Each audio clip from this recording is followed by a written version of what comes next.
జలాలయంగా ఉన్నతాంధ్ర కట్టడమిది.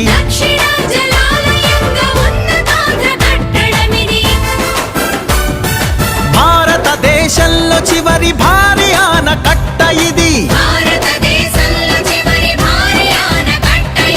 తక్కువ సమయంలో పూర్తి చేయబోయే అద్భుతమిది.